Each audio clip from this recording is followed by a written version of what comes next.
গাজা যুদ্ধবিরতি নিয়ে ইসরায়েলের সঙ্গে আলোচনায় বসতে সম্মতি জানিয়েছে ফিলিস্তিনের স্বাধীনতাকামী সংগঠন হামাস। এদিকে আগামী সপ্তাহে গাজা যুদ্ধবিরতি চুক্তি সম্পন্ন হবে বলে আশাবাদ ব্যক্ত করে মার্কিন প্রেসিডেন্ট ডোনাল্ড ট্রাম্প। অন্যদিকে যুদ্ধবিরতি নিয়ে চলমান সম্ভাবনার মধ্যেই গাজায় নতুন করে 18 ফিলিস্তিনিকে হত্যা করেছে ইসরায়েলি বাহিনী। হামলা চালিয়েছে দক্ষিণ লেবাননেও। বিস্তারিত অর্ণব প্রসাদের রিপোর্টে।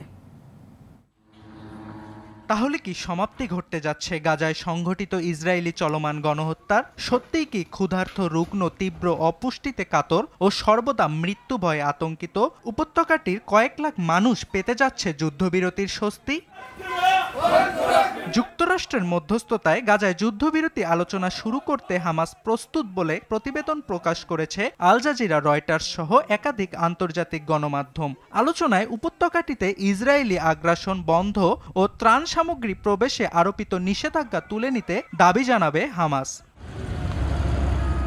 এদিকে গাজা যুদ্ধবিরতি নিয়ে আবারও আশার কথা শোনালেন মার্কিন প্রেসিডেন্ট ডোনাল্ড ট্রাম্প।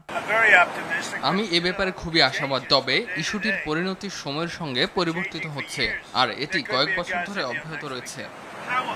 তবে ক্ষীণ আশার আলোর মধ্যেই গাজায় হত্যাযজ্ঞ অব্যাহত রেখেছে দখলদার ইসরায়েল। শুক্রবার মধ্যরাত পর্যন্ত উপত্যকাটিতে বাহিনীটির হামলায় নিহতের সংখ্যা ডজন ছাড়িয়েছে। পাশাপাশি যুদ্ধবিরতি ভঙ্গ করে দক্ষিণ লেবাননের একাধিক স্থাপনায় হামলা চালিয়েছে ইসরায়েলের প্রতিরক্ষা বাহিনী IDF।